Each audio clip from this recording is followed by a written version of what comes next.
Friends and ఫ్యామిలీతో weekends కి farm house కి వెళ్ళి ఎంజాయ్ చేయాలనుకుంటే వెంటనే డోసే యాప్ ని డౌన్లోడ్ చేసుకుని బుక్ చేసుకోండి. నమస్తే రమ్మగారు. నమస్తే జయ. ఏదైనా మంచి కథ ఒకటి చెప్పండి రమ్మగారు. బ్రహ్మరాక్షసుడి కథ చెప్తాం. మంచి కథే, కానీ మీరు చెప్పే మీ రాక్షసులందరూ బాగుంటారులేండి.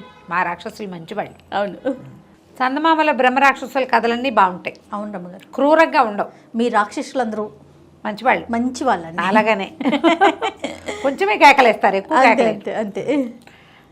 పూర్వం అంటే ఒక ఊళ్ళో ఒక భాగ్యవంతుడు ఒక ఆయన ఉండేవాడు.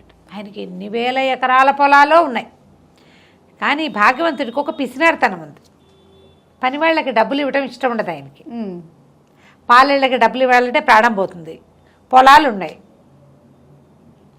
మరి పొలం వ్యవసాయం చేయాలంటే కూలీలను పెట్టద్దు, మరి దమ్ము దున్నాలి, దమ్ము చేయాలి, నాట్లు వేయాలి, ఆ తర్వాత ఏదో మందో గిందో చల్లాలి, మరి తర్వాత ఇవి తీయాలి, ఏమంటారు కలుపు తీయాలి, ఆ తర్వాత ఎన్ని పనులు, నీళ్లు పెట్టాలి, నీళ్ళు ఆపాలి, తర్వాత కొయ్యాలి, తర్వాత కట్టేతలు, తర్వాత నూర్పిళ్ళు, చిరగటాలు గిరగటాలు, ఎన్ని పనులు. మొత్తం ఈ ప్రోగ్రాం అంతా మనుషులతోటే నడుస్తుంది.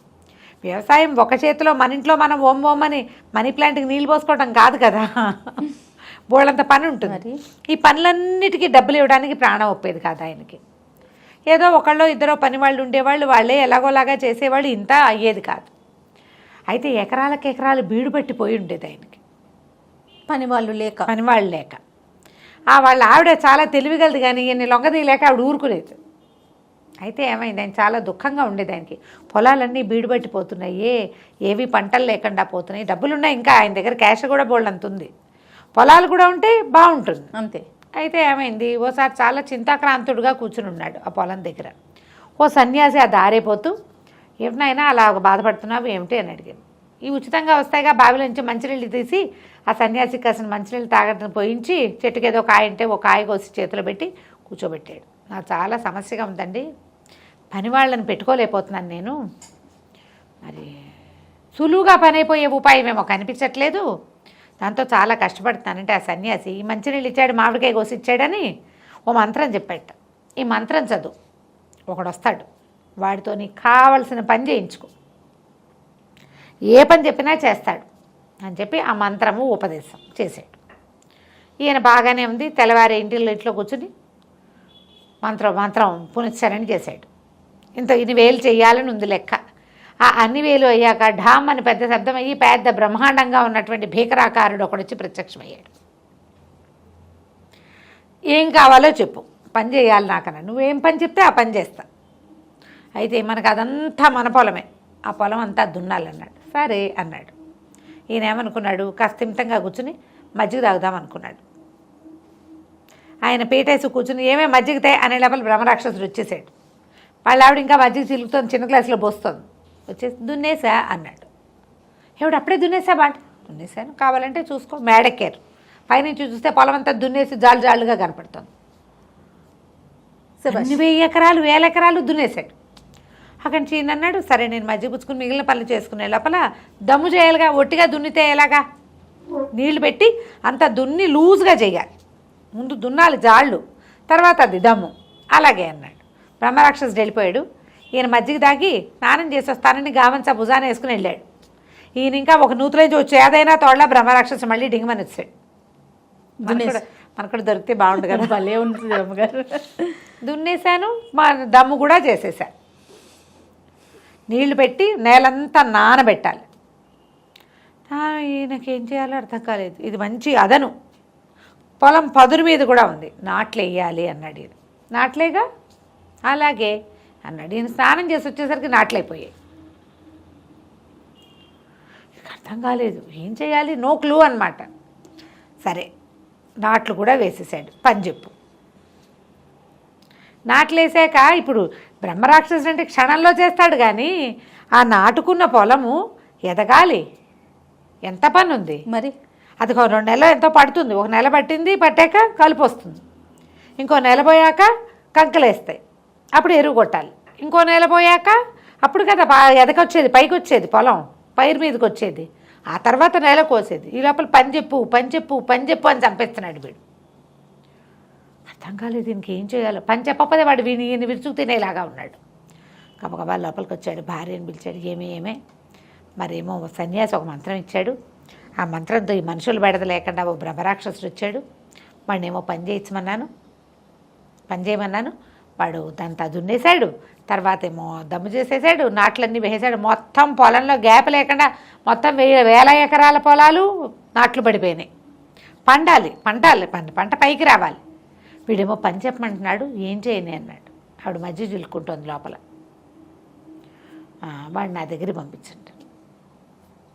బ్రహ్మరాక్షసుడికి చెప్పాడు, మా ఆవిడ ఒక పని చెప్తుందిరా, నువ్వు వెళ్ళి ఆ పని చెయ్యి అన్నాడు. రాక్షసుడికి చెప్పాడు. బ్రహ్మరాక్షసుడు లోపలికి వెళ్ళాడు. అమ్మగారు మధ్య చిలుకుంటుంటే ఏం చేయమంటావు పని అన్నాడు. ఈవిడేం చేస్తుంది, ఇట్లా వెళ్ళని ఒక వెంట్రుక లాగి ఉంగరాలు చుట్టూ ఆవిడది, దీన్ని స్ట్రైట్గా చేసి పట్టురా, దీన్ని సాఫ్ చేసి పట్టరా. సరేనన్నాడు. అక్కడే కూర్చొని తీసాడు. మళ్ళీ అయిపోతుంది. వదలంగానే అది మేలు తిరుగుతోంది. మళ్ళీ చేశాడు. ఇక ఏం చేసినా వాడి వల్ల కాల. నెలలు పట్టినాయి. కాదు రమ్మగారు, టెక్నాలజీ లేదు, స్ట్రైట్నర్స్ లేవు. మరి బ్రహ్మరాక్షసుడు అని చెప్పాము అందుకే. పాతకాలం వాడు కదా బ్రహ్మరాక్షసులు. ఇప్పుడు మన మనుషుల రూపంలోనే ఉన్నారు. అదే కదా, నాన్ టెక్నికల్ రాక్షసులు పాత రోజుల్లోనే ఉండేవాళ్ళు. ఇక వాడు దాన్ని లాగాడు, పీకాడు, తడిపాడు, ఏం చేసినా ఏమీ అవల. అది పుచ్చుకుని ఊళ్ళు తిరగటం మొదలుపెట్టాడు. స్ట్రైట్ చేయించుకోవటానికి. ఇక తిరుగుతూనే ఉన్నాడు. ఈ లోపల వీళ్ళ పంట పైకి వచ్చేసింది. ఈయన కూడా ఇలా రాక్షసుల మీదకి వాళ్ళ మీదకి వెళ్ళకూడదని కూలి, ఇంత పంట వాళ్ళకి ఎలాగో డబ్బులు వస్తాయి, ఎలాగో ఇస్తాం. తొలి కాలంలో ఏ పంట లేకుండా డబ్బులు ఇవ్వాలంటే బాధ ఆయనకి. నీకు పంట రావాలంటే ముందు ఎన్ని పనులు ఉన్నాయి, ఎంత ప్రాసెస్ అండి. ఈ ప్రాసెస్ అంతా ఖర్చే కనపడుతుంది. అవును, మనం పంట వచ్చాక డబ్బులు ఇవ్వడం మనకి సులువు, పంట కనపడుతుంది కదా. వన్స్ అది చేస్తే కానీ మనం తర్వాత దానికి పెట్టుబడి పెట్టలేకపోతాం. ఆయన రెడీ అయిపోయాడు. ఇతనేమో ఈ బ్రహ్మరాక్షసుడు ఆ పొడుగాటి మెలికలు తిరిగిన నల్లటి వెంట్రుకను పుచ్చుకొని తిరుగుతున్నాడు. కొన్ని నెలలు తిరిగాక ఓసారి ఒక బంగారపు పని వాళ్ళ వాకిట్లో కూర్చుని ఉన్నాడు బ్రహ్మరాక్షసుడి చెట్టు కింద. ఆయన ఓ బంగారాన్ని, ఒక ముద్దని కాల్చి ఒక మెషిన్లో పెట్టి దాన్ని ఇట్లా సాగదీశాడు. ఇతను చూస్తున్నాడు ఆశ్చర్యంగా. మళ్ళీ ఆ సాగదీసిన ఇంత కడ్డీని మళ్ళీ మంటల్లో వేశాడు. మళ్ళీ సాగదీస్తే అది సన్నగా తీగ చేసుకుంటున్నాడు. కాల్చి సాగదీస్తారు. చల్లారిపోయాక మళ్ళీ కాల్చి మళ్ళీ సాగదీస్తారు. తర్వాత దాన్ని ఒక సన్నటి దాంట్లో పెట్టి నైస్గా లాగి ఏమనుకున్నాడు బ్రహ్మరాక్షసుడు, హే ఇది చాలా బాగుందని ఆ వెంట్రుకను తీసుకెళ్ళి మంటలో పడేశాడు. సాగదీశాడు. అది భగ్గుమని మండంగానే బ్రహ్మరాక్షసుడు కూడా మాయమైపోయాడు. వాడి పని పాడైతే వాడు మాయమైపోతాడు అనమాట. ఇప్పటిదాకా పని పాడయ్యేవి జరగలేదు. చూడండి ఎంత సింపుల్గా జరిగిపోయింది. ఇక ఆ బ్రహ్మరాక్షసుడు వీళ్ళ ఇంటికి రాలేదు. మనం ఇలాంటిది పింగళవారి పేకి కథ విన్నాం. అవునండి. ఈ వెంట్రుకలు సాగదీయటం కొన్ని సహజంగా జరిగే ఉంటాయి, అవి ఎవ్వరి వల్ల కాదు. కుక్కతో ఒక వంకర.